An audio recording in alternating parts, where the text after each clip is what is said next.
everybody, and welcome to Distribution Unpacked. I'm Charles McLaughlin, and with me today it's Beth Child and John Bartelle of ACCO. Guys, thank you so much for coming on the show today. Good morning. Thank Thanks you for having us there, Charles. Thank you. Of course, we got quite a crew here today. Yes. So why don't you take a moment and just kind of introduce yourselves and the role you play in the distribution channel, and Beth, we'll start with you. Sure.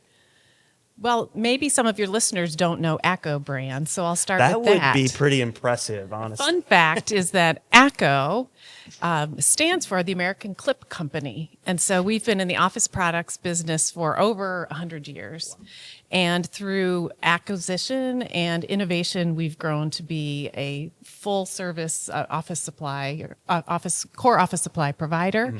And you may recognize our brands in your offices or at school. We have Quartet brand whiteboards. Swingline is a brand that you would know of ours, as well as 5-Star and Mead, GBC business machines. So a lot of brands that people use in their homes, in their office, and at school. That's awesome. And so, John, why don't you tell us a little bit about your role specifically within ACCO in the distribution channel? Will do. So my role is Director of Sales. Mm-hmm. And my primary responsibility is leading a team, and we focus with the B2B channel. Okay. Right. So we're dealing with a lot of customers that you are familiar with. Mm. Right. And those customers have an option of buying through you buying through you or buying through us direct. Mm. They make that call, and then we work together. Sure. And trying to work with those customers. Absolutely. It's a great partnership. So I'll start off with the first question here around market trends. I mean, ACCO, a lot of brands covering a lot of different verticals, but what are some of the market trends most impacting the ACCO business today, and where are you guys focusing? Got you. Beth, if you don't mind. Sure. I'll kick it off.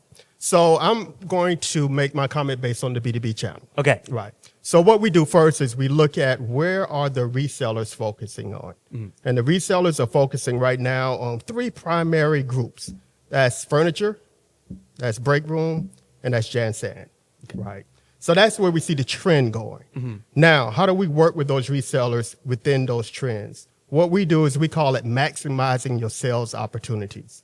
So if you're going after a furniture project, we have products that correlate to that furniture project. Right. Right. Beth mentioned one of our brands, which is Quartet. Mm. Right. Whiteboards go in any type of conference room you're preparing, any type of office that you're preparing from a furniture standpoint. They're going to put whiteboards in. Right. Right. JanSan, when you think of JanSan, you can think of enclosed boards that can go into like a warehouse, a manufacturing facility. Mm-hmm. Right. Break rooms, when you think of break rooms, you always go into a break room and you'll see a laminated calendar that has certain events that's occurring. Sure. Right. That's our anti-glass product. Right. So the way we're trying to shift with the market trends shifting is, again, maximize your sales opportunity. Right. Right. Not just that primary vertical that has the product correlating to it, but think of other products that you can add to it as well. Right. So it's not just winning that contract business in the first place. It's taking full advantage of that contract Charles, by making sure you're providing that full outline. You got it. That's awesome. Yeah. So now we've talked a bit about market trends, but Beth, I want to ask you a little bit about some of the vertical markets you guys play in. Education, enterprise, government, healthcare, so many different opportunities. But what are some of the unique demands of some of the key vertical markets you play in? How are you guys adapting to meet those specific needs? Sure. One focus area of ours is education vertical. Right. We have, through our 5-Star and Mead brands, learned to be relevant with students and teachers, and we think that translates well into the education vertical. So we'll be focusing our innovation on being able to serve administrators and school districts as well as students, parents, and teachers. So education vertical is a focus of ours for sure. Another thing that we're keeping our eyes on is the back to office trend. Mm-hmm. And whether that is full-time back to office or hybrid, however people are working, wherever they're working, we want to have relevant product. Yes. And we want to have product available however they're buying it. Yes. Right. I see a lot of the product innovation you have in at a glance, or even in some of the whiteboards you guys have, or Kensington. It's really focused around the flexibility of the space. Do you see a lot of your back to office trends looking towards like seeing, maybe not people in the office every day, same cubicle every day? Like, what are some of those back to office trends that you guys are looking at? Definitely smaller spaces, smaller shared spaces in offices. We're seeing trends in terms of people setting up 2 full offices. Yes. Setting up a home office that has a Right. different aesthetic need maybe than their office at corporate headquarters. That's because I know a lot of our customers, those wholesale distributors, would love to see everyone back in the office. But, as these trends change, there may be opportunity to, they're coming back, but more people are using that space. That's more iterations of the product that you can sell. If people are setting up 2 offices. Exactly. Why can't you provide twice as much Right, of an right. opportunity, right? That's really interesting. So, John, on the sales side, how can our customers, those wholesale distributors, how can they succeed selling the ACCO product line? You know what? I would say because your customers are so vast Yeah. and their customers are so vast, is really understanding your customer mix, right? Once you understand your customer mix, then you can start to really dial in on those products that fit what their customers are looking for, right? So you look at the education market. When you look at the education market, you are thinking about school districts, but then get a little bit more specific. Is it school districts that are purchasing the product, or is it the opportunity based on bids?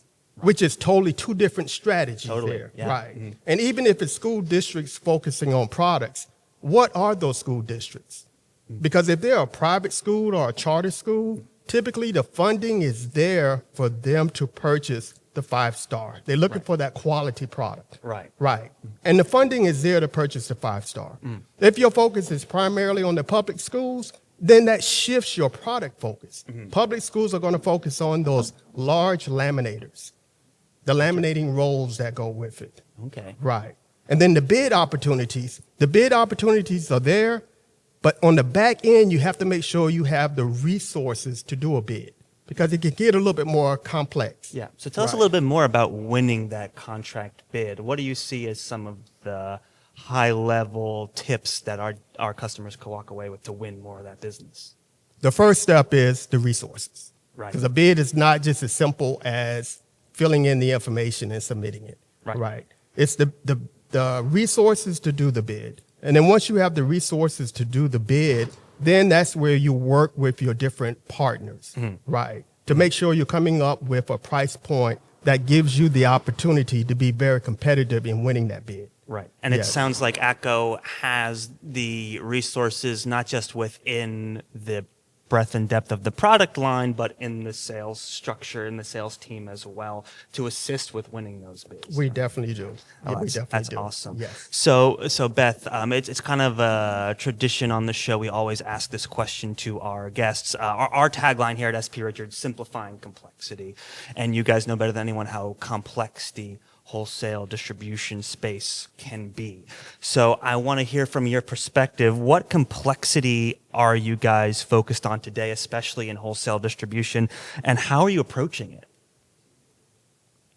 There is a lot of complexity, that's for sure. Right.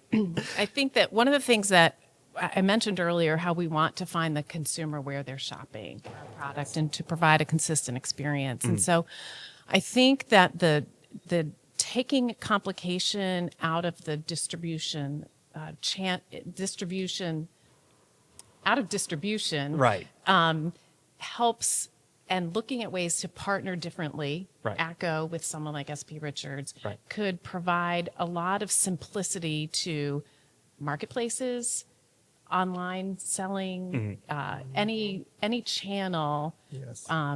where consumer might be looking for one of our products. I think that there's a lot of opportunity. For sure, and it's a matter of as things are going more online and people are doing research and having those resources available. It's still, especially in this channel, it's those relationships and those connections, not just with us as the whole distributor, but you guys as well, and your sales team as well. So, And I can actually give you a prime example how we Yeah. work together. Let's hear it. Right. So recently, we had a major customer that decided to go out of the OP product line.